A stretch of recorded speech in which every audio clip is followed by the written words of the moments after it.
wahai Muhammad, berikanlah aku seekor kambing. Maka Nabi SAW melihat ada di lembah Hunain, kambing banyak sekali. Jadi mengelompok-ngelompok gitu. Nabi tunjuk satu kelompok kambing mengatakan, ambillah, semua ini buat kamu.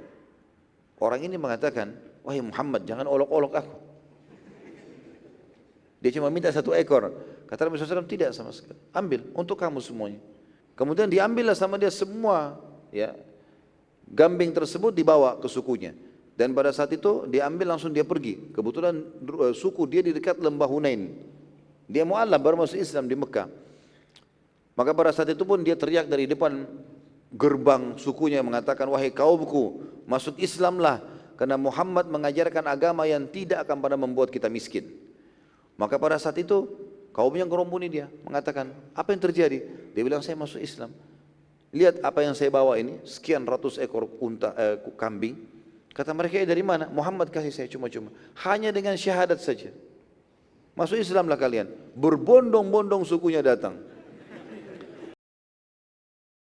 untuk menjaga itu. Baik, kita akan tutup teman-teman sekalian dengan penyerangan terhadap kota Taif. Nabi SAW lalu menggerakkan seluruh pasukan yang sudah berkumpul untuk menuju kota Taif. Karena lembah Hunain sudah dikuasai. Pasukan sudah melarikan diri. Malik bin Auf juga melarikan diri dan sembunyi di benteng sebagaimana sudah kita jelaskan di kota Taif. Saat tiba di depan kota Taif, pintu gerbang utamanya dikepung oleh Nabi SAW. Beberapa dari pahlawan muslimin mulai menyerang benteng tapi gagal. Karena kota Taif ini bentengnya itu di atas gunung, terjal-terjal. Dan dengan cara seperti ini mereka kalau lepaskan anak-anak panah ke tengah-tengah muslimin itu akan sangat mudah.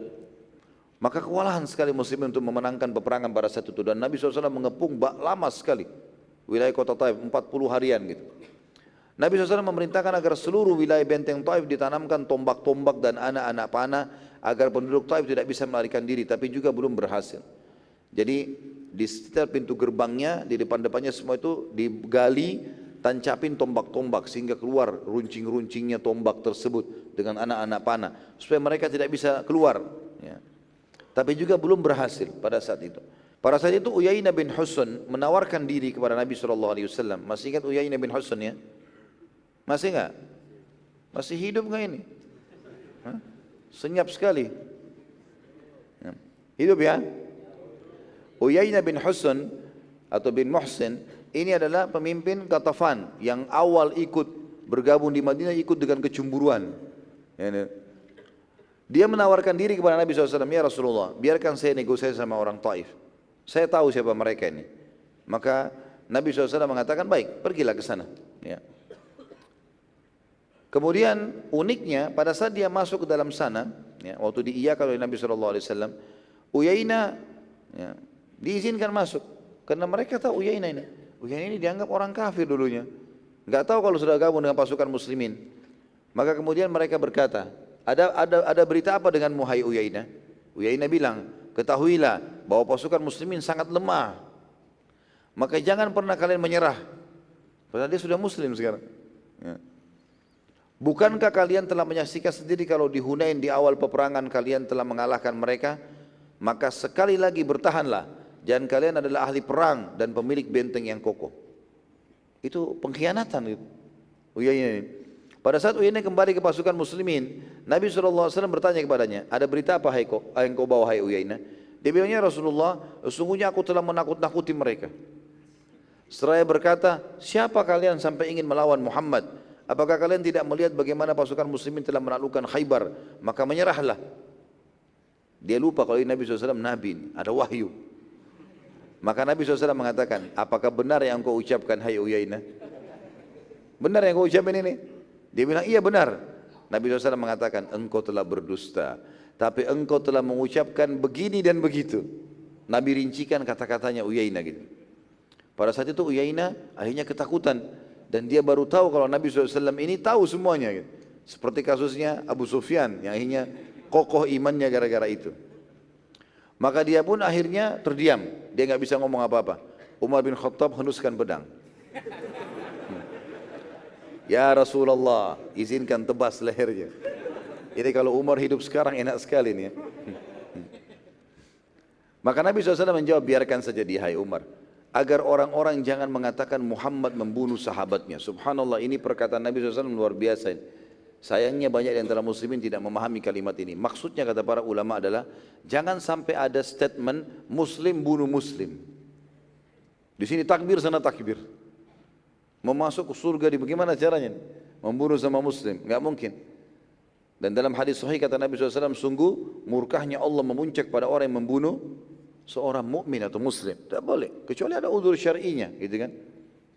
Maka kita semestinya harus faham masalah ini. Abu Bakar radhiyallahu anhu juga pada saat itu sempat berkata pada Uyainah, wahai Uyainah, apakah engkau mengucapkan, aku bersaksi tidak Tuhan yang berhak disembah kecuali Allah dan Muhammad benar-benar utusan Allah? Kau benar enggak syahadatmu ini? Uyainah lalu mengatakan, ya Rasulullah, maafkanlah aku, jiwaku masih lemah secara keimanan. Gitu. Maka Nabi SAW mengatakan, baiklah, kau dimaafkan, selesai. Tapi mulai sekarang tidak lagi utusan-utusan. Gitu. Khalid bin Walid radhiyallahu anhu kemudian keluar menghadap ke benteng musuh pada saat itu dan menantang duel.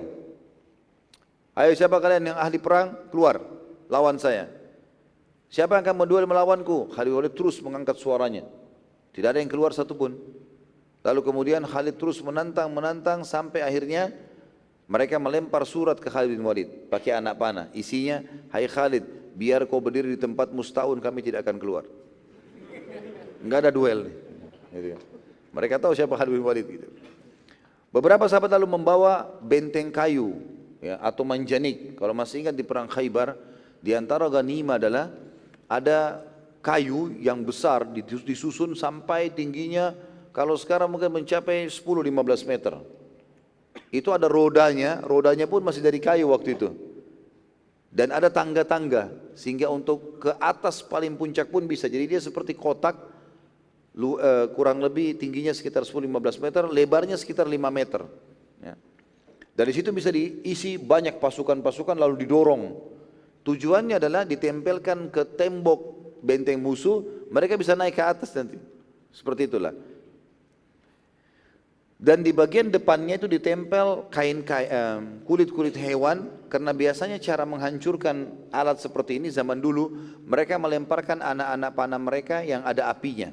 Sehingga kayu itu terbakar dan lagi rontok, gitu kan. Nah, untuk menahan supaya tidak dilempari panah-panah api ini, mereka letakkan kulit-kulit hewan. Itu pun dilumuri dibasahi dengan air. Ya. Kemudian pada saat itu berusaha para sahabat untuk mendekatkan dengan tembok benteng. Namun penduduk Taif melempari benteng kayu tersebut dengan batu dan akhirnya merusaknya. Karena proses pembuatannya masih sangat sederhana waktu itu, maka cukup banyak di antara mereka yang berhasil merusak kayu-kayu tersebut, dan kelihatanlah sahabat yang ada di dalamnya, lalu mereka melemparkan dengan anak-anak panah. Maka cara ini pun gagal pada saat itu. Abu Bakar berkata, mendatangi Nabi SAW, ya Rasulullah, apa strategi perang baru? Semua sudah kita coba ini, tapi belum berhasil. Saat tiba di kemah Nabi SAW, Nabi pun berkata, wahai Abu Bakar, Allah baru saja memberitahukan kepadaku wahyu kalau ia belum mengizinkan untuk membebaskan kota Taif. Upaya apapun yang kalian lakukan tidak akan menang. Allah sudah suruh cukup sampai sini, disuruh pulang. Abu Bakar berkata, apakah aku perintahkan orang-orang untuk pulang ya Rasulullah? Kata Nabi SAW, iya, suruh pulang semuanya. Sudah enggak ada gunanya lagi di sini. Pada waktu itu, ada seseorang yang bernama Abu Muhjin Al-Thaqafi, salah satu tokoh kota Taif, sedang ribut mulut dengan Umar bin Khattab. Jadi Umar bin Khattab keluar duel, keluarlah, tantang saya, perang gitu segala macam. Abu Muhjin ini dari atas benteng mengatakan, hai Umar, percuma, kami tidak akan lawan kamu. Umar mengatakan, kalian pengecut, apalah segala macam, lagi saling duel mulut. Abu Muhjin lalu berkata, sungguh kalian tidak tahu berperang, bahkan mengepung benteng saja sampai sekian puluh hari tidak bisa menembusnya. Tadi saya sempat keliru, bukan 40 sekian hari ya, 20 sekian hari Nabi SAW mengepung benteng ini.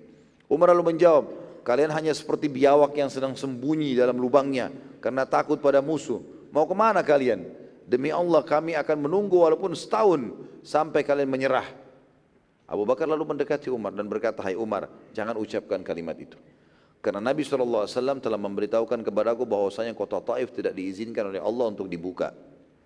Maka Umar bertanya kepada Abu Bakar, apakah engkau mendengar langsung dari Nabi SAW? Kata Abu Bakar, iya. Umar lalu berkata lagi, berarti kita balik? Kata Abu Bakar, iya. Beberapa sahabat yang masih semangat mau berperang, terutama orang-orang yang sempat melarikan diri di lembah Hunain. Mereka kembali, mereka tidak menghadapi musuh sekarang. Mau berperang, mau menunjukkan penyesalan mereka. Lalu mereka pun berkata kepada satu sama yang lain, demi Allah kita jangan balik sampai membuka kota Taif. Mereka belum dengar kalau Nabi SAW sudah terima wahyu nih.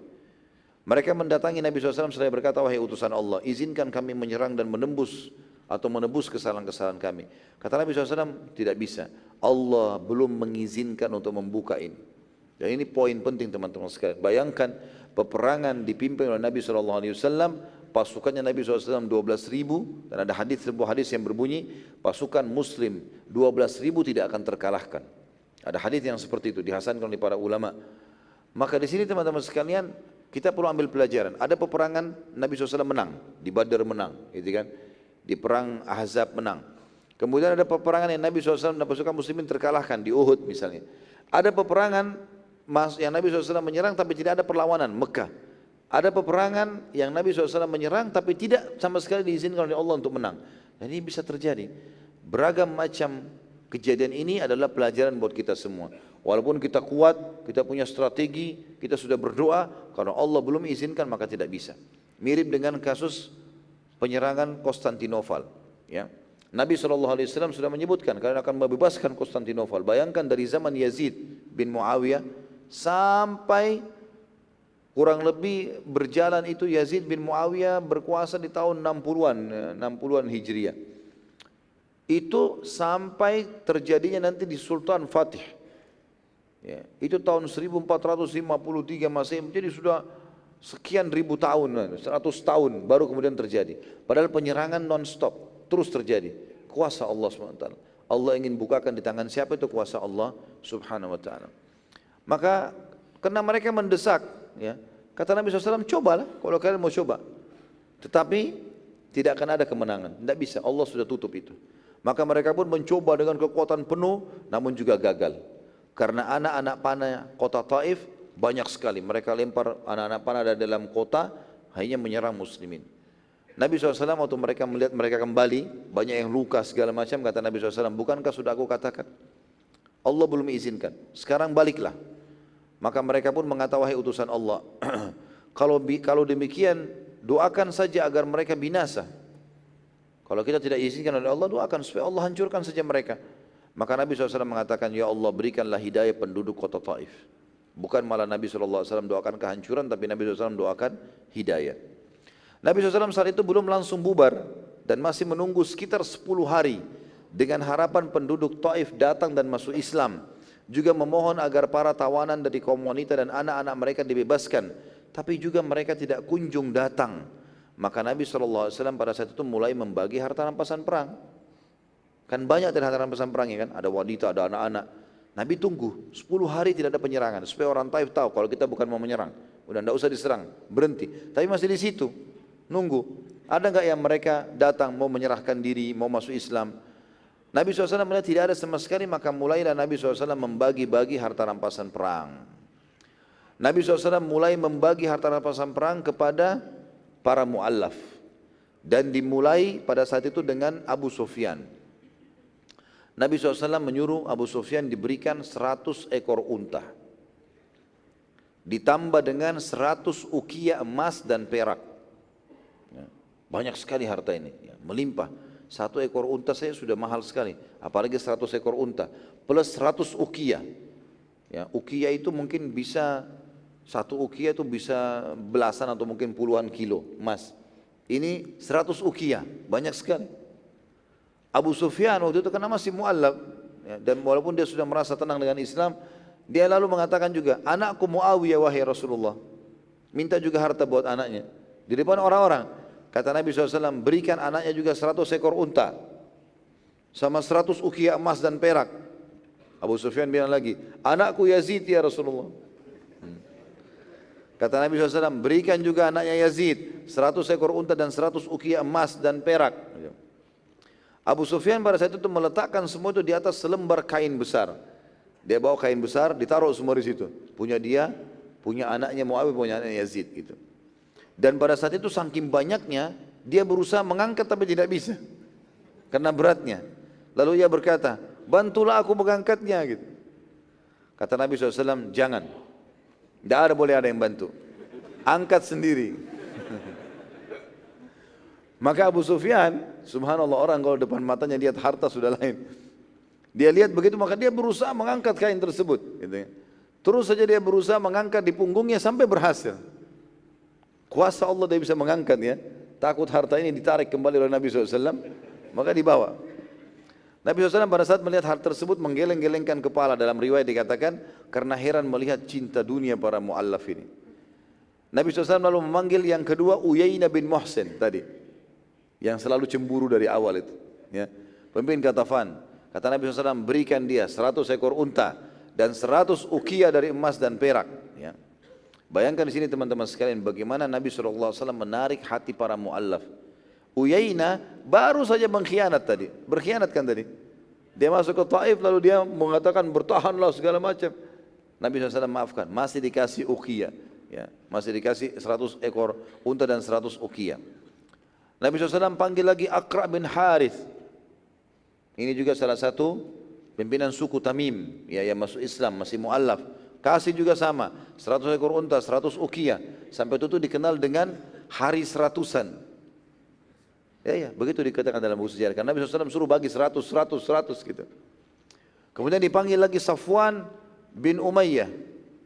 Safwan bin Umayyah ini masih dalam keadaan kafir. Tapi kan dia ikut berperang. Dia juga pinjamkan senjatanya. Nabi suruh kasih 100 ekor unta. Kasih juga dia 100 ekor unta dan 100 ukiah emas dan perak. Terus saja Nabi SAW membagi-bagi kepada para pemimpin dengan nilai yang sama dan keluarlah istilah pada saat itu dari para sahabat orang-orang pemilik 100. Maksudnya adalah orang yang menerima selalu dengan angka 100. Seorang Badui baru masuk Islam mendatangi Nabi SAW dan dia berkata, wahai Muhammad, berikanlah aku seekor kambing. Maka Nabi SAW melihat ada di lembah Hunain kambing banyak sekali. Jadi mengelompok-ngelompok gitu. Nabi tunjuk satu kelompok kambing mengatakan, ambillah, semua ini buat kamu. Orang ini mengatakan, wahai Muhammad, jangan olok-olok aku. Dia cuma minta 1 ekor. Kata Nabi SAW, tidak sama sekali. Ambil, untuk kamu semuanya. Maka orang itu pun mendatangi lembah Hunain untuk mengambil kelompok. Jadi banyak kelompokan kambing itu terlalu banyak. Ya. 40.000. Nabi SAW kasih dia, mungkin sekitar 100-200 ekor, bawa. Maka dia waktu jalan ke lembah Hunain, dia pikir ada muslim yang akan menghalang dia. Dia lihat kiri kanan, dihalangi enggak ini? Gitu. Karena dia masih mu'allaf, enggak ngerti. Lalu kemudian dia lihat semua sahabat biarkan dia jalan, tidak ada satupun yang memegang dia. Kemudian diambillah sama dia semua ya, kambing tersebut dibawa ke sukunya. Dan pada saat itu diambil langsung dia pergi. Kebetulan suku dia di dekat lembah Hunain. Dia mu'allaf baru masuk Islam di Mekah. Maka pada saat itu pun dia teriak dari depan gerbang sukunya mengatakan, wahai kaumku, masuk Islamlah, karena Muhammad mengajarkan agama yang tidak akan pernah membuat kita miskin. Maka pada saat itu kaumnya ngeromboni dia, mengatakan, apa yang terjadi? Dia bilang, saya masuk Islam. Lihat apa yang saya bawa ini, sekian ratus ekor kambing. Kata mereka, dari mana? Muhammad kasih saya cuma-cuma, hanya dengan syahadat saja. Masuk Islamlah kalian. Berbondong-bondong sukunya datang. Waktu Nabi SAW lagi bagi-bagi harta rampasan perang ini, maka mereka berkumpul dan tersebar berita di seluruh lembah Hunain. Dan ini lembah-lembah ini penuh dengan suku-suku yang tadinya takut dengan Hawazim, masih dalam keadaan kafir. Mereka semua tiba-tiba masuk Islam gara-gara ghanimah tadi. Dan saking banyaknya orang-orang Badui datang memenuhi sekitar Nabi SAW, syahadat minta ghanimah, syahadat minta ghanimah. Akhirnya Nabi SAW pada saat itu tidak bisa bergerak. Dan orang-orang Badui orang-orang kasar. Ada di antara mereka yang datang lalu menarik baju Nabi SAW mengatakan, ya Rasulullah, berikan kepadaku. Sampai baju Nabi SAW jatuh. Lalu beliau mengatakan, tenanglah hai manusia, kembalikan bajuku dulu. Dikembalikan baju Nabi SAW, lalu beliau mengatakan, demi Allah, aku tidak akan menahan apapun untuk kalian. Aku akan bagi, tenang aja, gak usah berebut gitu. Sampai ya, pada saat itu mereka tenang dan Nabi SAW membagikan semua. Ada di antara orang Badui mengatakan, wahai Muhammad, berikan aku bagian karena sungguhnya Quraisy kaum yang tidak adil. Omongannya kasar sekali. Minta ghanimah, baru mencaci maki gitu kan. Umar dengar.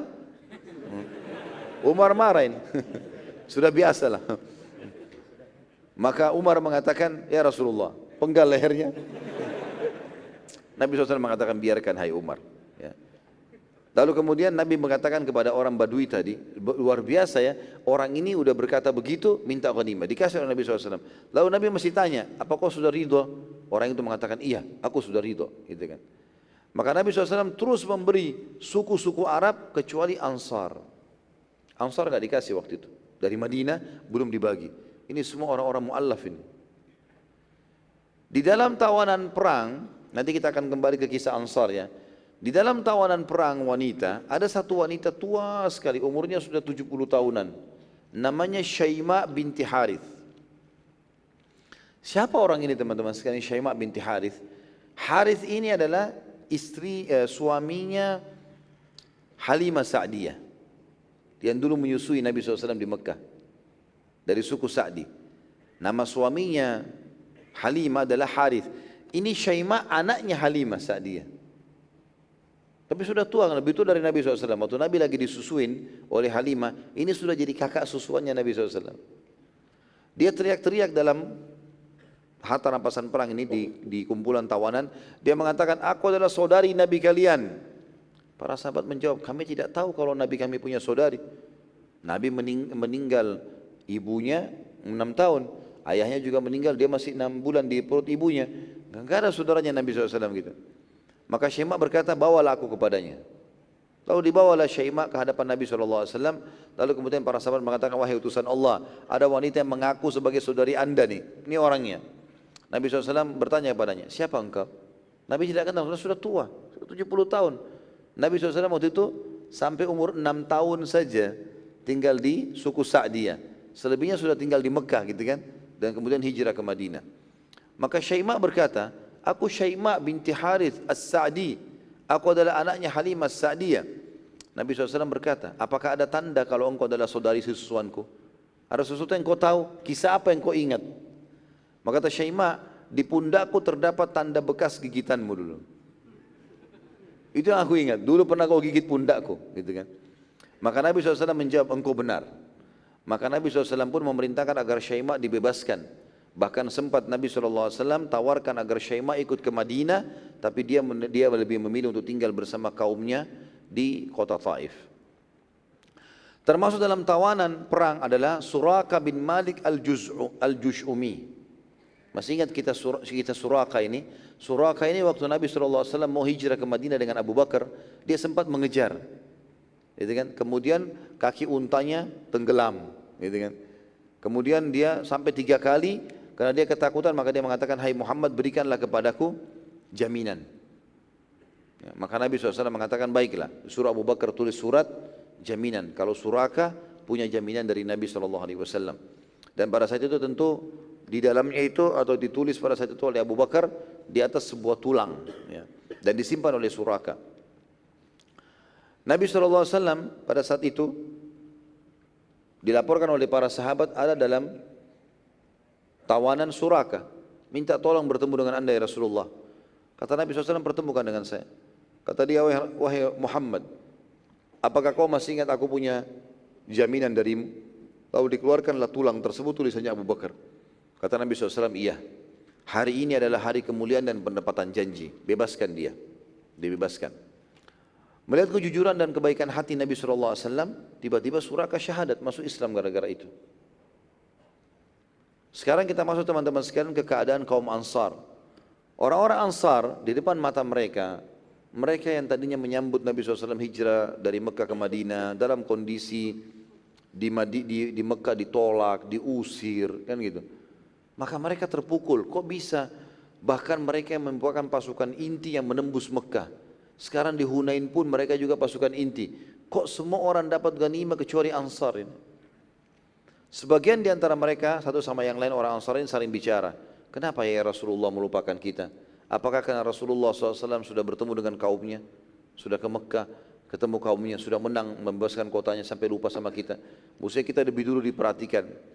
Pimpinan orang Ansar itu salah satu namanya Sa'ad bin Ubadah radhiyallahu anhu mendatangi Nabi SAW dan mengatakan, wahai utusan Allah, sesungguhnya Ansar memiliki beban pada jiwa mereka terhadap keputusan anda ini. Kata Nabi SAW, kenapa?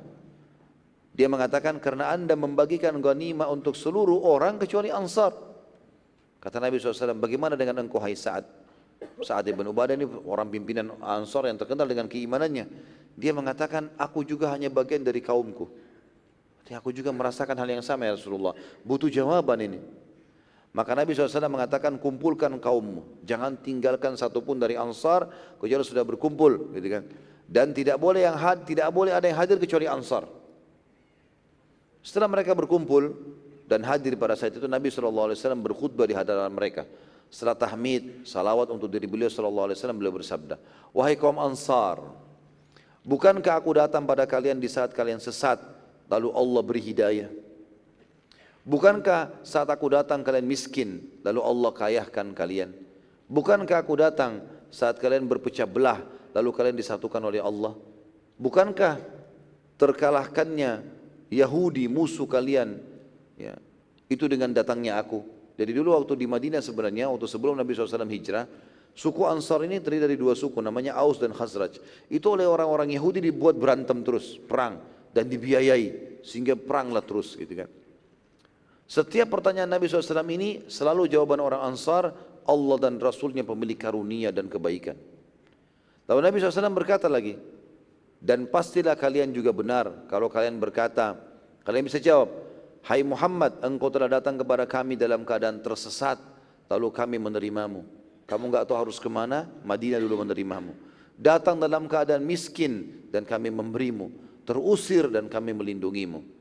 Kaum Ansar serentak semuanya menjawab mengatakan, sungguh milik Allah dan Rasulnya karunia dan kebaikan. Nabi SAW lalu bersabda, wahai Ansar, apakah kalian kecewa karena aku telah mengobati dan mengokohkan hati orang-orang lemah dan aku bergantung dengan iman mereka? Aku berikan itu karena mereka bisa murtad, mereka masih mu'allaf. Sementara aku melihat kalian beda, kalian adalah orang-orang yang sudah tertanam iman dalam hatinya.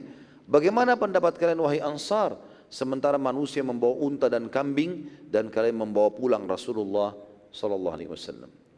Maka serentak seluruh Ansar waktu itu menutup wajah-wajah mereka sambil menangis dan berkata, kami telah ridho dengan Allah dan Rasulnya, kami telah ridho dengan Allah dan Rasulnya. Mereka terus menangis sampai akhirnya suara mereka terdengar ke seluruh penjuru lokasi pada saat itu.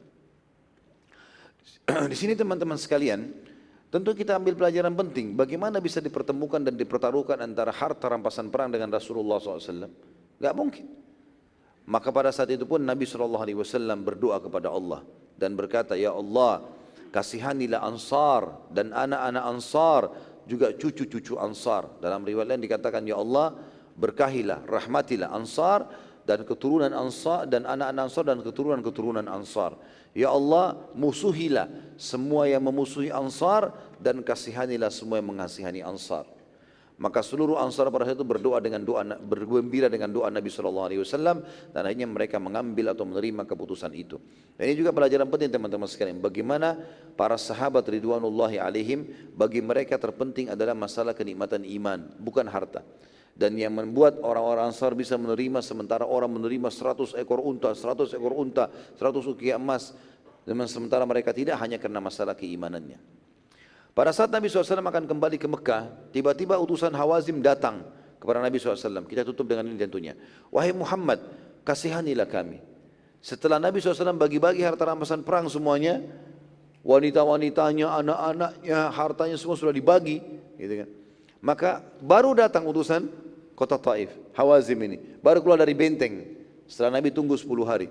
Dia mengatakan, wahai Muhammad, kasihanilah kami. Apalagi nikmatnya hidup setelah seluruh wanita dan anak-anak tidak lagi bersama dengan kami. Mereka rupanya selama 10 hari semuanya laki-laki di benteng itu merasa sedih. Bagaimana tidak ada lagi istri dan tidak anak, tidak ada lagi wanita, tidak ada lagi anak-anak, hilang semuanya. Dibawa pulang oleh orang-orang karena jadi rampasan perang.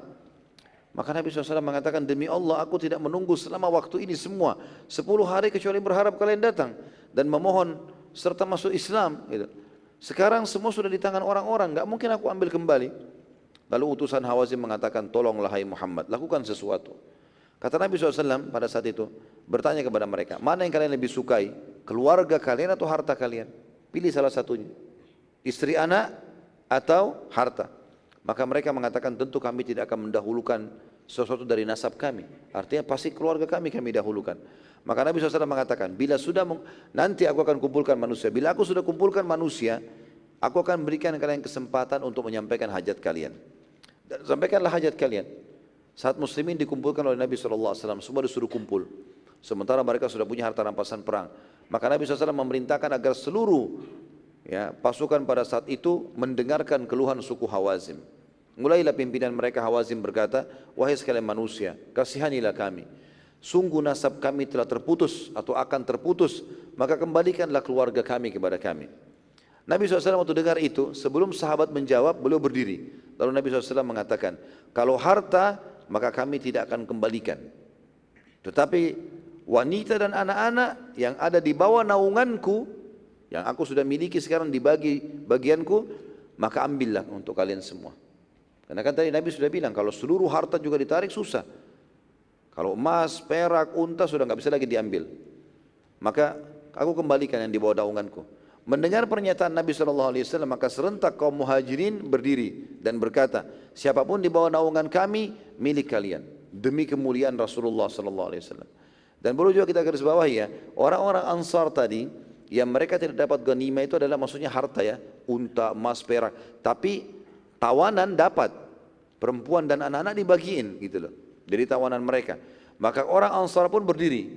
Ya, padahal mereka tidak dapat harta tadi. Mereka mengatakan semua yang di tangan kami milik kalian. Demi kemuliaan Rasulullah SAW. Tinggal ada beberapa orang ini. Yang pertama Uyainah bin Muhsin. Berdiri mengatakan, semua orang bilang ini milik kalian kecuali dia. Dia mengatakan, kalau yang di tanganku bukan punya kalian. Ini punya saya, tidak mau. Tidak boleh dikembalikan. Kemudian berdiri juga seseorang namanya Abbas bin Mirdas, kepala sukunya Sulaim. Dia berdiri mengatakan, siapapun di bawah naunganku tidak akan aku kembalikan. Abbas bin Mirdas ini, kepala suku Sulaim, kaget waktu dia bilang, semua di bawah naunganku, perempuan dan wanita dan anak-anak tidak aku akan kasih. Ini harta rampasan perangku. Dia kaget waktu sukunya Sulaim malah berdiri, serentak 1000 orang. Ya. Ada beberapa jadi korban. Kurang lebih 900 sekian orang berdiri semua. Lalu mengatakan, siapapun yang dibawa naungan kami adalah milik kalian. Demi kemuliaan Rasulullah Sallallahu Alaihi Wasallam. Abbas ini lalu kaget, dia mengatakan kepada sukunya, sungguh kalian telah mempermalukanku. Aku bertahan supaya tetap dari rampasan perang, kenapa kalian kasih kembali? Ya. Lalu mereka mengatakan, hai Abbas, ini adalah Rasulullah. Jangan kita tolak. Sudahlah kasih aja, kan ada uang, ada emas, ada perak. Ada unta, untuk apa kita rebut wanita dan anak-anaknya orang? Lalu Nabi SAW datangi Uyainah, karena tinggal Uyainah di sini. Abbas hanya mengatakan baiklah, saya bebaskan juga. Jadi tinggal Uyainah sendiri. Kata Nabi SAW, Nabi nego dengan dia nih. Hai Uyainah, bebaskanlah. Ya. Lalu kemudian Uyainah mengatakan, wahai utusan Allah, sudah jadi milik saya. Ini milik kami. Waktu itu kebetulan Nabi SAW dekatkan Abbas sama Uyainah. Abbas waktu itu juga belum bebasin. Dia nanti akan bebasin. Nabi SAW nego dengan keduanya. Nabi mengatakan, bebaskanlah. Kata mereka berdua, utusan Allah, ini sudah milik kami, kenapa harus dibebasin? Ini masih mu'allaf, masih lebih cinta harta gitu. Maka Nabi SAW mengatakan, aku akan gantikan kalian. Asal bebaskan saja. Ganti dengan apa saja yang kalian mau, saya gantikan. Uyainah, uniknya dia nego dengan Nabi. Dia bilang berapa? Padahal ini dapat tanpa peperangan gitu ya. Kata Nabi SAW, setiap satu jiwa 4 ekor unta. Berapa orang di bawah naungan kamu? 10 perempuan, 10 anak-anak, baik. Saya bayar setiap orang 4 ekor unta. Maka Uyainah bilang mengatakan baik, saya setuju. Terima itu. Kembalikan semua wanita dan anak-anaknya Hawazim. Demikian pula dengan Abbas ya. Diajak negosiasi tapi kelebihannya Abbas mengatakan sudah ya Rasulullah, tidak perlu ada negosiasi. Saya bebaskan sebagaimana kaum saya bebaskan. Maka dengan cara seperti ini Hawazim bebas keluarganya, istri anak mereka kembali semuanya. Pada saat itu dengan hikmah Allah Subhanahu Wa Taala masuklah Islam di dalam hatinya pemimpin Hawazim namanya Malik bin Auf tadi, yang panglima perangnya yang 24 tahun itu. Malik bin Auf berkata kepada para prajuritnya, sungguh hanyalah setetes, ya, kita ini hanyalah setetes air di pulau yang besar. Semua suku Arab sudah tunduk dengan Muhammad. Kita tidak akan bisa menghadapi muslimin, dan setiap orang di antara kita bahkan tidak bisa menuju Taif karena dia sembunyi di satu benteng dari benteng-benteng Taif. Ibu kota ini kita nggak bisa datangin, dan di dalamnya tidak bisa lagi keluar dengan aman. Malik ibn Auf meminta bertemu dengan Nabi SAW, lalu dia mengikrarkan Islamnya. Nabi SAW menguji kebenaran masuk Islamnya Malik ibn Auf dengan mengutusnya menyerang Taif. Sekarang kau sudah masuk Islam, coba serang kotamu sendiri. Maka Malik ibn Auf pun menunjukkan kejujuran Islamnya, dia pun menyerang dan mengepung Taif. Tapi tentu saja sebagaimana sudah disampaikan, Taif tidak akan bisa dibuka pada saat itu. Dan dalam perjalanan dari Jarash ke Taif, Urwah mendengarkan semua kejadian dengan izin Allah, maka Islam pun masuk dalam hatinya, dan Urwah langsung menuju ke Madinah dan mengikrarkan Islamnya. Ini pimpinan Taif. Nabi SAW sangat gembira dengan masuk Islamnya Urwah ini, karena dia Raja Taif, dan yakin Taif setelah itu akan takluk. Karena Taif pada saat itu mereka cuma minta wanita dan anak-anak mereka, tapi mereka belum masuk Islam, ya.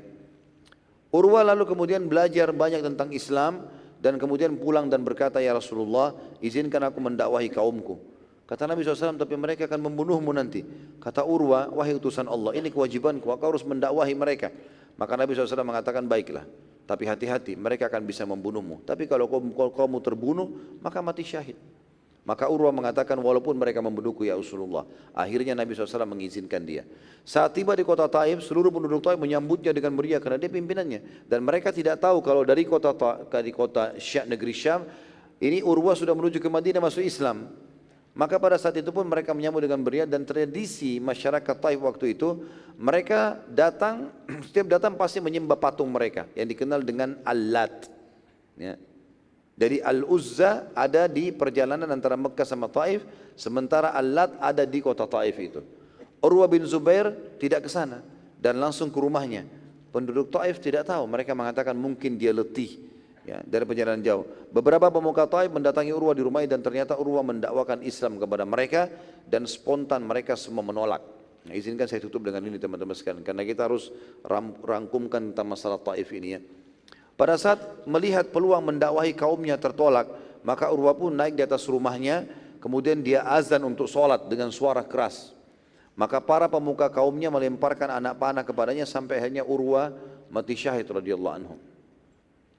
Masyarakat Taif makin bingung, sampai kapan mereka menolak Islam, sementara mereka sendiri sangat terpukul dengan masuk Islam pemimpin mereka namanya Urwah bin Mas'ud dan Malik bin Auf radhiyallahu anhuma, serta setiap kali mereka diserang atau setiap saat mereka bisa diserang oleh muslimin. Setelah bermusyawarah, maka mereka pun mengambil sebuah kesimpulan, kita masuk Islam saja. Semua Taif masuk Islam, lalu diutuslah utusan ke Madinah. Namun mereka punya permintaan yang unik nih. Nabi SAW menerima utusan mereka, lalu mereka berkata, wahai Muhammad, kami akan masuk Islam, tapi syaratnya halalkan buat kami zina. Masuk Islam tapi zina boleh? Kata Nabi SAW, tidak boleh, Allah sudah haramkan itu. Mereka bermusyawarah lagi, baiklah kita terima, zina pun haram. Mereka mengatakan, baik, kami mau masuk Islam, kami terima juga semuanya, tapi halalkan buat kami khamar, minuman keras. Ini minuman keras di Mekah sama Taif seperti air putih buat kita. Bangun tidur minum khamar, siang minum khamar, malam minum khamar, minuman seperti itu. Kata Nabi SAW, tidak mungkin, Allah telah mengharamkannya. Muslim harus haram khamar. Musyawarah lagi. Setelah musyawarah kembali lagi, baiklah kami mau masuk Islam, kami terima zina juga haram, khamar haram, tapi halalkan buat kami riba. Jadi boleh rentenir, pinjamin orang uang berbunga, gitu. Maka Nabi SAW mengatakan tidak mungkin, Allah juga sudah mengharamkan riba dan menjadikan riba lebih besar daripada zina, gitu kan. Mereka musyawarah lagi, lalu kemudian mereka mengatakan, baiklah kami akan masuk Islam, tapi dengan syarat jangan hancurkan patung-patung kami, terutama Al-Lat. Al-Lat ini seperti Hubal di Mekah, gitu kan, yang paling besar. Nabi SAW mengatakan tidak bisa, Allah telah mengharamkan penyembahan berhala. Di wilayah Muslim nggak boleh ada patung. Ini pelajaran penting teman-teman sekalian, sudah saya tekankan ini, ya.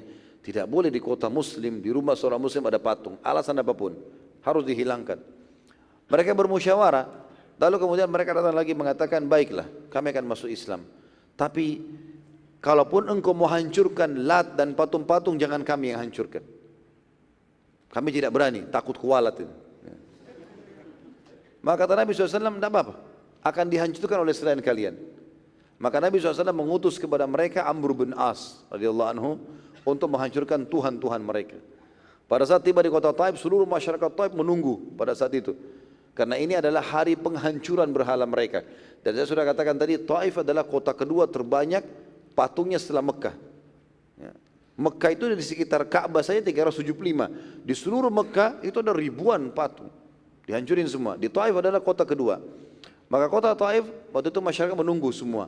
Datanglah Amr bin As dengan beberapa sahabat, lalu kemudian mereka menghancurkan Tuhan-Tuhan orang-orang Taif tadi. Mereka berkata pada saat melihat Al-Lat sudah hancur dan patung-patung semuanya hancur lebur, maka mereka semuanya masuk Islam dan berkata, ya, bila Al-Lat membunuh Amr, tentu berarti Al-Lat kuat. Tapi Al-Lat telah dibunuh oleh Amr, maka kita harus masuk Islam. Maka Amr bin As pun akhirnya menerima syahadat mereka semuanya. Dengan demikian seluruh masyarakat kota Taif baru menyadari bahwa selama ratusan tahun mereka sembah hanyalah patung dan kebohongan serta kekeliruan, maka seluruhnya akhirnya masuk Islam. Pada saat Mekah, Taif dan suku terbesarnya Hawazim masuk Islam, maka suku-suku Arab semuanya berbondong-bondong untuk masuk Islam, sebagaimana sudah kita jelaskan dalam surah An-Nasr, surah nomor 110 ayat 1 sampai ayat 3. Yang Allah berfirman, a'udzubillahi minasyaitonir rajim, ini penutupan kita tentunya. Idza jaa nasrullahi wal fath, dan apabila telah datang pertolongan Allah dan juga kemenangan. Kemenangan kata ulama tafsir, Mekah dimulai dan kemudian Hawazim atau Hunain yang kedua. Wa ra'aitan nasa yadkhuluna fi dinillahi afwaja fasabbih bihamdi rabbika wastaghfirhu innahu kana tawwaba. Maka engkau akan melihat, hai Muhammad, orang-orang akan masuk ke dalam, ya, dini atau agama Allah secara berbondong-bondong, maka bertasbihlah kepada Allah dan beristighfarlah, sesungguhnya Dia Maha menerima taubat hamba-hambanya.